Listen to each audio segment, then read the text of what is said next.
This is KBS World Radio coming from Seoul, the Republic of Korea. 여기는 대한민국 서울에서 보내드리는 KBS 월드 라디오입니다.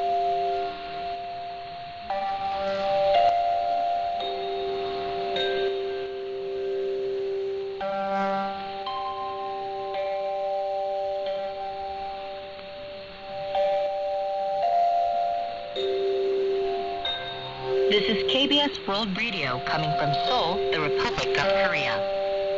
여기는 대한민국 서울에서 보내드리는 KBS 월드 라디오입니다.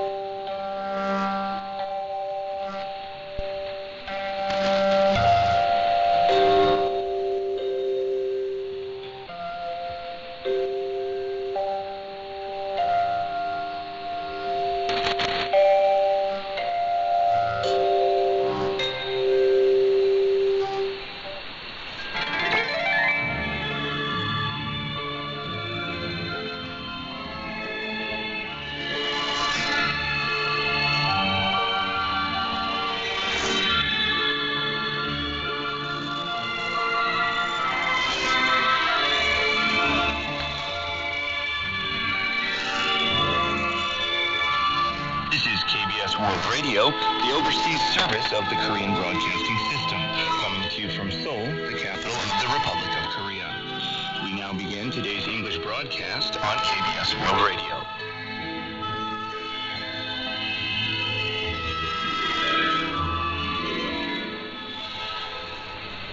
From Seoul, Korea, KBS World Radio News Today starts right now.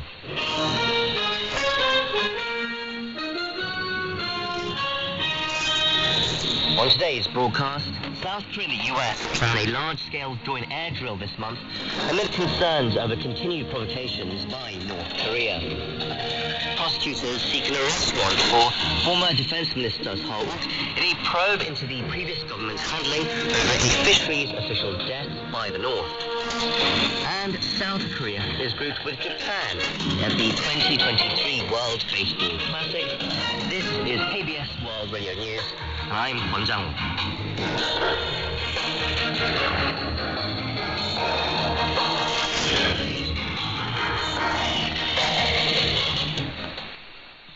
South Korea and the United States will conduct a large-scale joint aerial exercise at the end of the month amid North Korea's continued provocations, raising tensions on the Korean Peninsula. According to the South Korean military on Tuesday, the drill will run from October 31st to November 4th in South Korean airspace.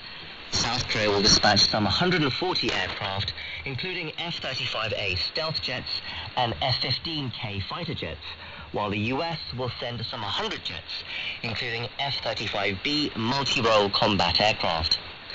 The last time the two allies held an aerial exercise on such a scale was in December 2017. Observers say the upcoming drill is being held as a warning to North Korea amid growing fears that Pyongyang could conduct its 7th nuclear test sometime between the end of this month, when China's ruling party will wrap up its National Congress, and November 8th, when the U.S. will hold its midterm elections. The U.S. State Department rejects a claim that North Korea's recent missile tests were provoked by the United States, calling it baloney. Department spokesperson Vedant Patel said in a press briefing on Monday that people saw China and other countries make false claims during a UN Security Council session last week that U.S. provocations were the cause of the North's ballistic missile launches. Patel said that's baloney and absolutely not the case. The spokesperson reaffirmed that the U.S. condemns the North's continued provocations, which are a violation of multiple UN Security Council resolutions, and that these activities pose a very serious threat to the region and to the world. The top U.S. diplomat in Seoul described the talk of tactical nuclear weapons, whether by Vladimir Putin or Kim Jong-un, as irresponsible and dangerous, underlining that it's not helpful in diffusing tensions in the region.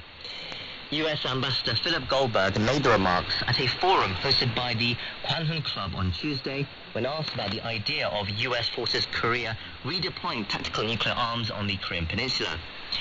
underlining the Joe Biden administration's commitment to nuclear non-proliferation. The ambassador stressed also Washington's commitment to defend allies in South Korea and Japan via extended deterrence, which already includes the mobilization of all U.S. assets, including nuclear power. A group of Japanese lawmakers from both ruling and opposition parties visited the controversial Yasukuni Shrine in Tokyo on Tuesday. Kyodo news agency said around 90 legislators who are members of a group in the Japanese Diet that believes in paying respects to the shrine made the visit to mark the second day of the shrine's autumn festival. This visit also comes a day after Japanese Prime Minister Fumio Kishida sent a ritual offering to the controversial wall shrine. Seoul's foreign ministry expressed deep regret over Kishida's offering on Monday, saying the shrine, which honors Japanese war dead and includes 14 Class A war criminals, glorifies Japan's past aggressions.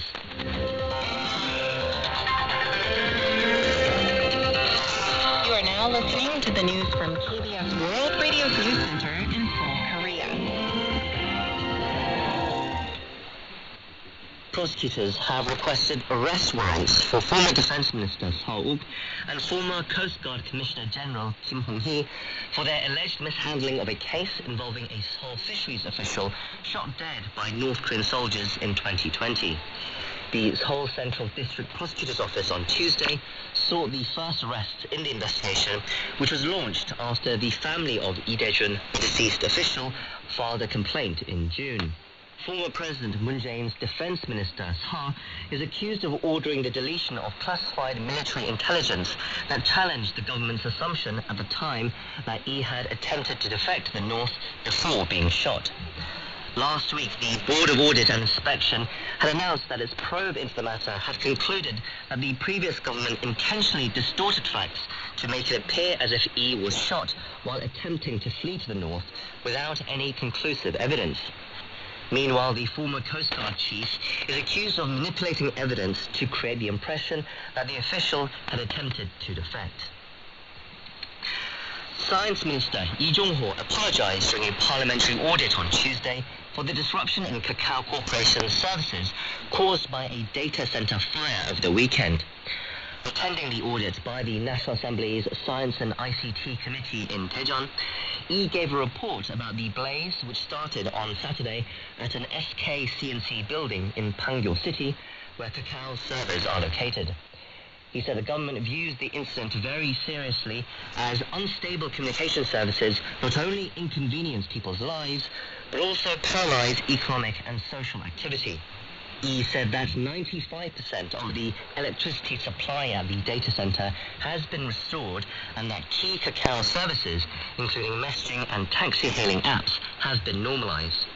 The minister promised to analyze the cause of the accident and prepare institutional and technical countermeasures related to facility management to prevent similar mishaps from happening again. The Korea Disease Control and Prevention Agency said on Tuesday that 33,248 COVID-19 infections were reported throughout Monday, including 87 from overseas, raising the nation's total caseload to around 25,164,000. The daily tally is up by some 22,000 from a day earlier and more than double from last week's figure of 15,466. It also posed an on-week increase for the fifth consecutive day, further indicating that the decline in infection has slowed. The number of seriously or critically ill patients is down by 1 from the previous day to 247. 6 deaths were reported on Monday, falling below 10 for the first time in more than 3 months since July 12th. South Korea has been placed in Group B alongside rival Japan for the group round of the 2023 World Baseball Classic. Australia, China and the Czech Republic have also been placed in Group B. According to the group assignments announced on Tuesday, South Korea will meet Australia for their first match on March 9th, Japan on March 10th, the Czech Republic on March 12th and China on March 13th. If South Korea advances to the quarterfinals by coming in at either first or second in the group, they will face off against the first or second ranked team from Group A from March 15th to the 16th.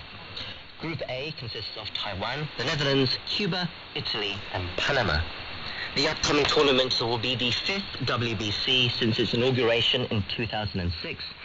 South Korea's best performance so far was finishing as runner-up in 2009 after a 3-5 loss against Japan in the championship match. The benchmark Korea Composite Stock Price Index rose 30.24 points, or 1.36% on Tuesday, closing the day at 2,249.95. The tech-heavy Kosdaq also rose, gaining 15.09 points, or 2.21%, to close at 697.09. On the foreign exchange, the local currency strengthened 12.61 against the dollar, ending the day at 1,422.71.